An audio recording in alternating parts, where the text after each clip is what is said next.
Hello and welcome to MarketSquare, where we provide you with all the details you need to know about the global market. We have some interesting facts for you today, but before we go into more information, let's take a short break. We'll be back.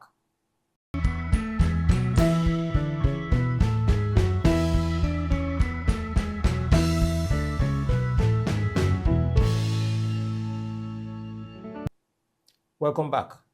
Nigeria's agriculture is a vital sector of the country's economy, contributing around 24% of the nation's GDP and employing over 70% of the workforce. Despite its potential, the sector faces numerous challenges that hinder its growth and productivity.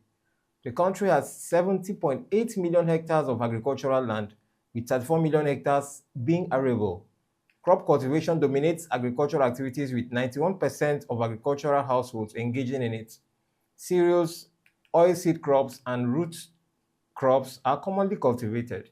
Sadly, with all of this mentioned, Nigeria imports around $10 billion worth of agricultural products yearly, highlighting gaps in local production.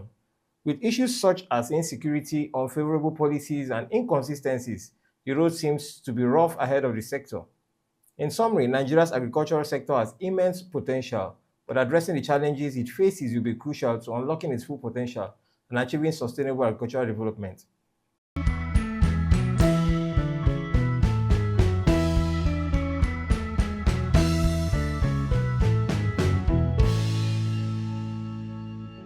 I have a guest on the show who will share his thoughts on the sector.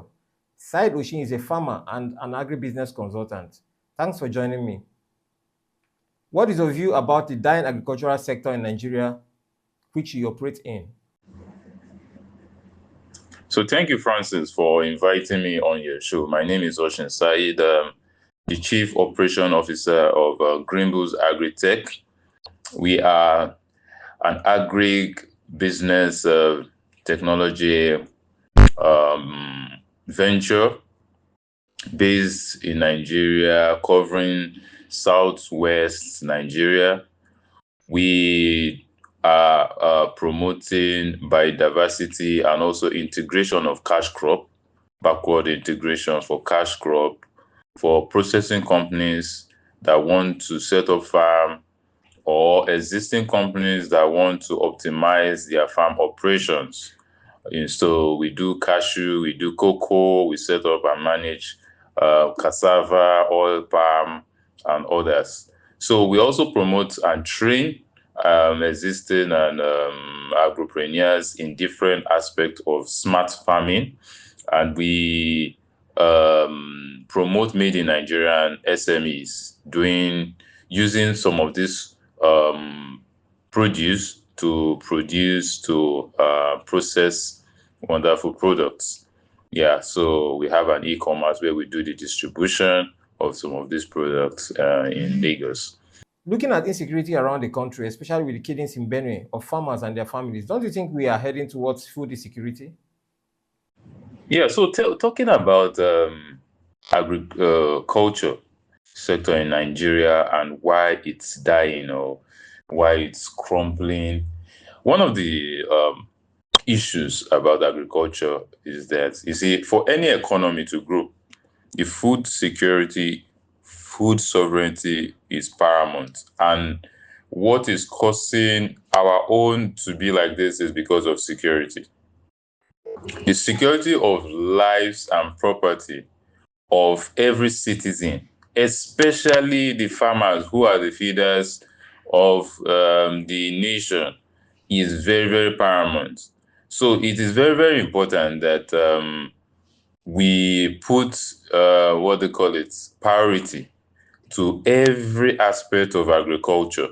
So it has to be structured in a way that nothing happens to any player, any industry, or even policies have to be taken serious in terms of implementation, so that we will be able to cater and bridge the gap of solving poverty in Nigeria.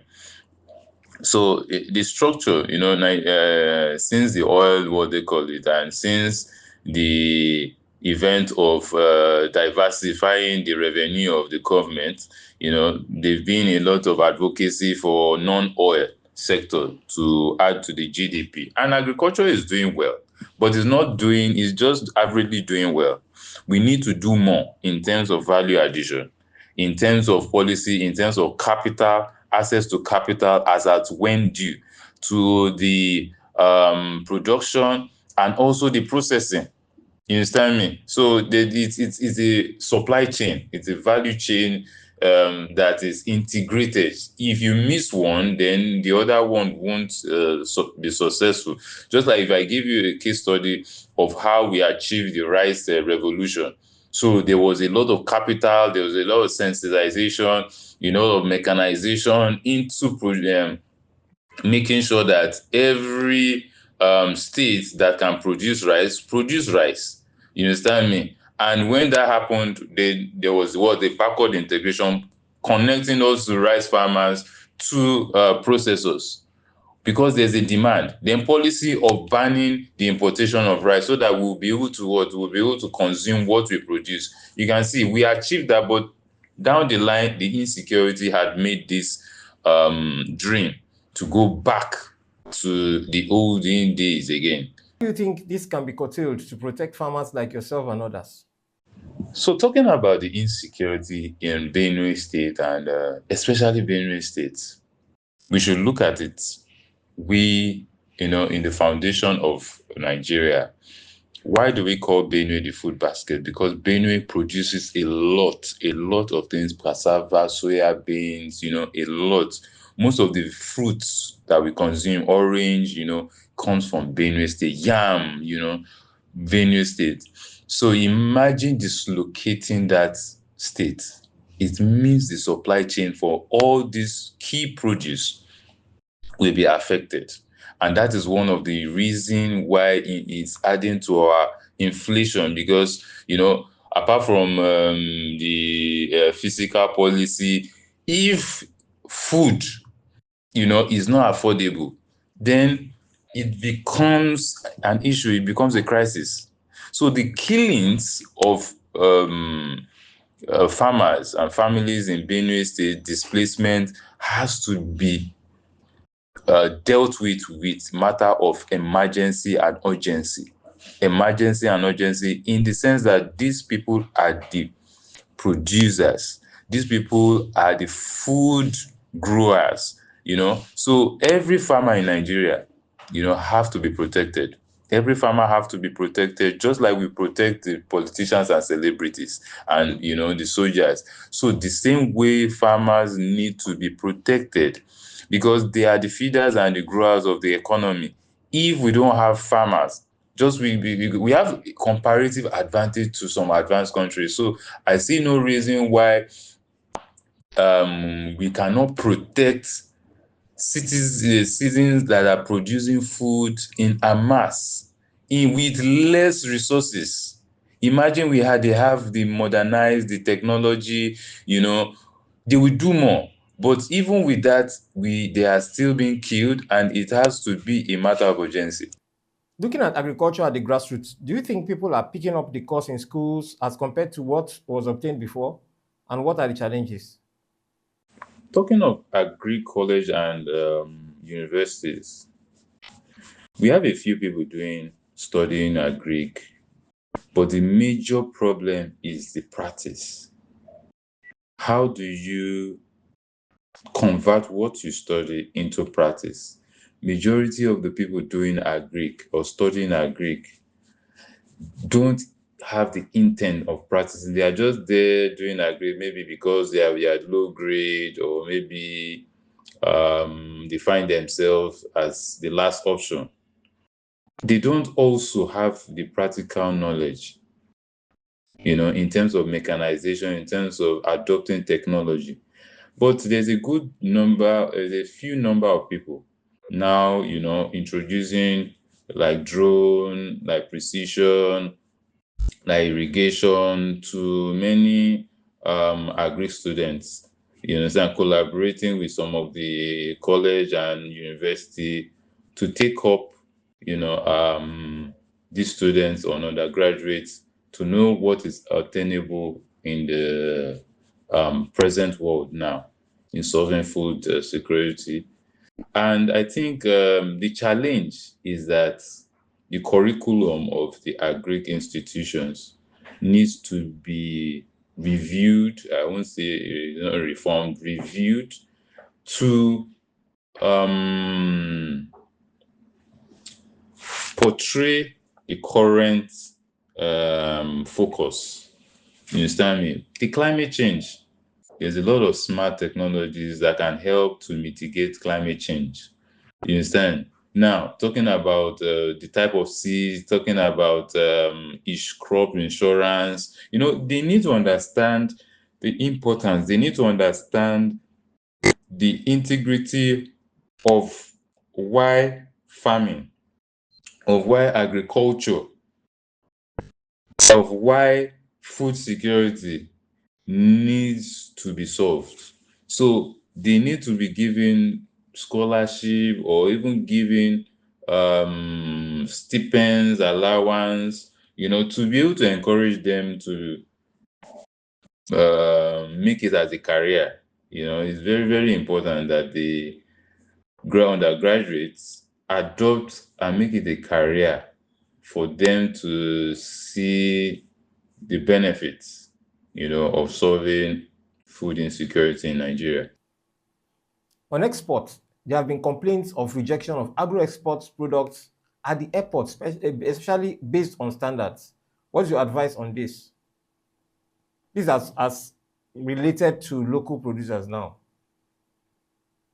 Now, Nigeria has tried to diversify its economy, its revenue generation through export of agricultural produce, but we are still making some kind of big, huge mistake. And the mistake is that we are not adding enough value to our agricultural produce. Now we export yam. Why don't we add value to the yam to make it yam powder? You understand me? Yam flour or yam chips. There are good, there are emerging companies doing this, so they need support in terms of capital while they are developing or making mass production that can, mop out the post-harvest loss. Because if we develop a structure around our export, it will reduce the post-harvest loss. It will also diversify the market base and also bring revenue for both, the farmers and also the government in local or state level. So the issue of rejection is due to lack of infrastructure and lack of regulatory body implementing to details what they need to how will I put this? What they need to check in the product quality, the product specification, the product quantity.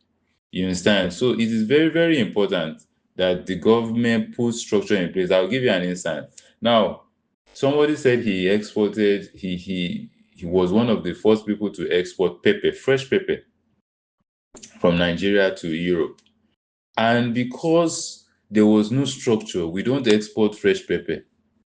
In the documentation where the regulatory body is supposed to come in and ascertain that this is fresh pepper, in the labeling, they mistakenly put pepper, I think maybe dry pepper or pepper.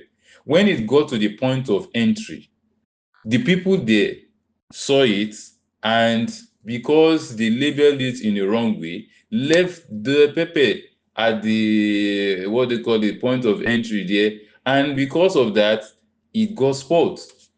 So at the time of when they were trying to clear it, they noticed that this pepper has stayed more than the period it's supposed to have stayed in the entry point. So there's a need to train the government officials or the parastatals that are doing the regulatory food safety regulatory in all the ports and airports or borders that help to certify some of these products. So training, you understand, and also enforcing inspection of the producing companies and processing companies need to be well detailed.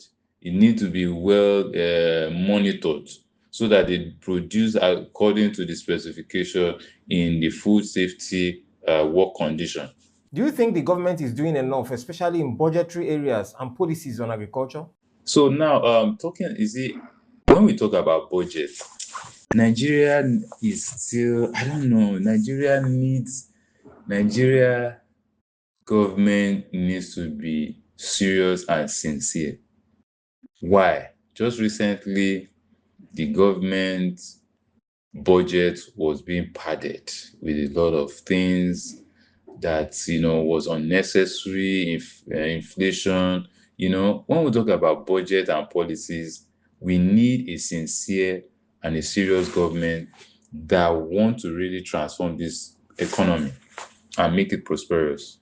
Because we can't talk about policy when we have insincere civil servants, insincere politicians, insincere government parastatals that don't care about the effects of implementation. You understand? So the budget has to be implemented even when being passed. Policies also have to be implemented even when being passed. So when you talk about budget, even the budget that is being allocated to agric right now, how do they measure the performance? In the last administration, what was successful? So we need to have a mechanism whereby we can measure successes, measure challenges, and measure what they call it, solutions to the challenges that we have. So once we have that mechanism of measuring, and we have that mechanism of what the fine tuning those ones that we see that we are having issues with, then we make progress. Then we can now talk about increasing the budget, replicating it to other places. But right now, we are not still doing it right. We are not doing it right because we don't have the right people in the right places. The ministry, the minister, the civil servants in the agri sector, everybody needs to be sensitized. They need to understand why their ministry is very important to the economic growth. So it is very, very important. Even the legislation, they also need to understand how many times have they probed Ministry of Agric or the Ministry of Water Resources, because even the Ministry of Water Resources, not just Agric, the Ministry of Water Resources also is connected to the Ministry of Agric because water is essential, for the production of many crops, even processing of many crops. Even Ministry of Power, the Ministry of Power is connected to Agri because for processing for food products to be affordable, they need affordable power. They need accessibility to power to be able to process. So these things are connected. So it's connected, and until we have that connection and we have that performance sheet whereby we measure the performance of every ministry that is connected to Agri and how the effect is being translated into what they call this is being translated into advantage or disadvantage, then we begin to see results. If you were to change something about the current state of agriculture in the country, what would it be and why? So if I was to change anything in the country's agri sector, I'll first change the minister. First of all, you change the minister, restructure the ministry, then see all the other ministries that is connected to the Ministry of Agric. First, from the Ministry of Defense. Second, the Ministry of Water Resources, the Ministry of Power. All these Ministry of Information and Technology. All these are connected that can make the ministry to grow. Then I will now start doing sensitization of the civil servants that are, working under the Ministry of Agric.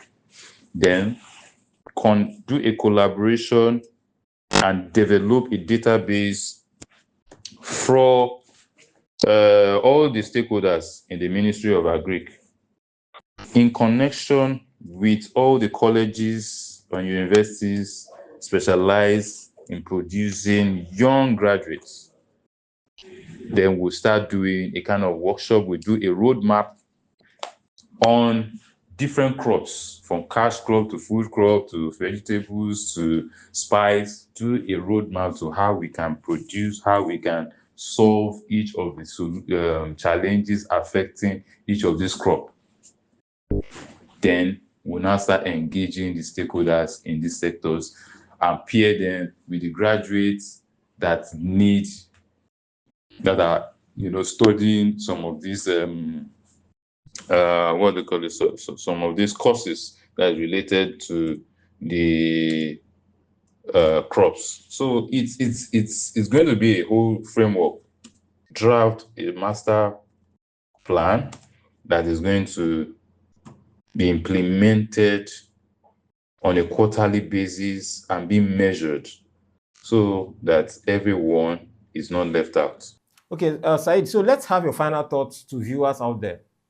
So I would like us, what I would just say is that there's no business that doesn't have challenges, but everyone should know that agriculture is one of the business that have a high risk challenge and also high return if the structure is being put in place, both the government and the private sector, key into it, because there's a lot of money to be made, both for both investors in agric and also for the government. So the government needs sincerity and serious players, serious people to be able to implement each of the policies. Yeah, so it's very, very key. Food security is a serious business everywhere in the world, and they need to understand that there is no country that doesn't subsidize food security one way or the other, whether in production, whether in distribution, or even demand and consumption. So there's a way that the government needs to key into it to see how they can utilize and uh, unlock all the opportunities. Yeah, thank you very much, Francis, for having me. Well, thanks, Said, for joining us on this show and sparing your busy time to discuss this issue. Sure, I really appreciate contributing. Thank you very much. Okay, we were talking to Said Oshin, an agribusiness consultant who shared his thoughts on the sector. We'll be right back. Let's take this break, and when we return, we'll give you the numbers.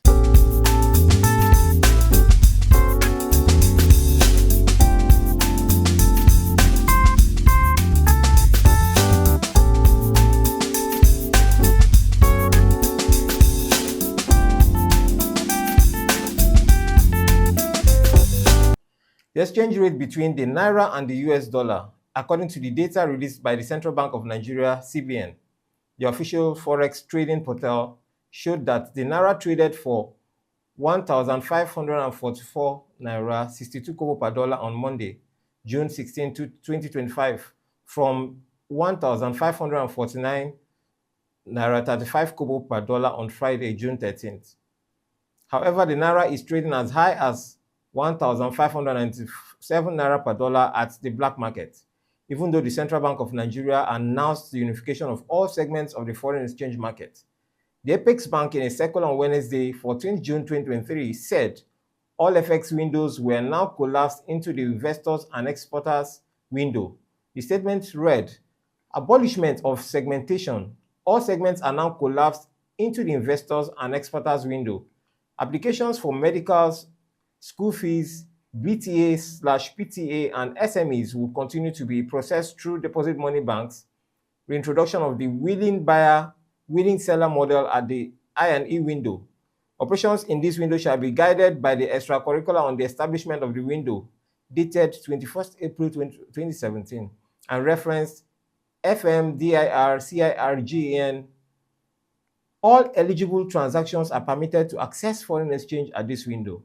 The operational rate for all government-related transactions shall be the weighted average rate of the preceding day executed transactions at the I&E window, calculated to 2 decimal places. Prescription of trading limits on oversold FX positions with permission to hedge short positions with OTC futures. Limits on overbought positions shall be 0. Reintroduction of order-based two-way quotes with bid-ask spread of ₦1. All transactions shall be cleared by a central counterparty (CCP). Reintroduction of order book to ensure transparency of orders and seamless execution of trades. The operational hours of trade shall be from 9 a.m. to 4 p.m. Nigeria time. The Apex noted that further guidance on the operational changes will be communicated to authorized dealers and the general public in due course. The changes to operations in the country's FX market imply that Nigeria has eased its control of the naira, allowing the local currency to float freely. Meanwhile, a free floating exchange rate occurs when a government allows the exchange rate to be determined purely by market forces, and there's no attempt to ask the central bank to influence the external value of the exchange rate.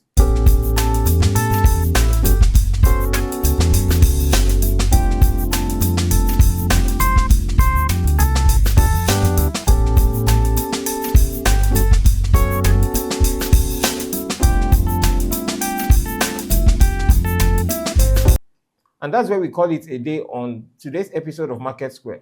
Please do drop your comments, likes, and share on our socials. Until next time, stay blessed.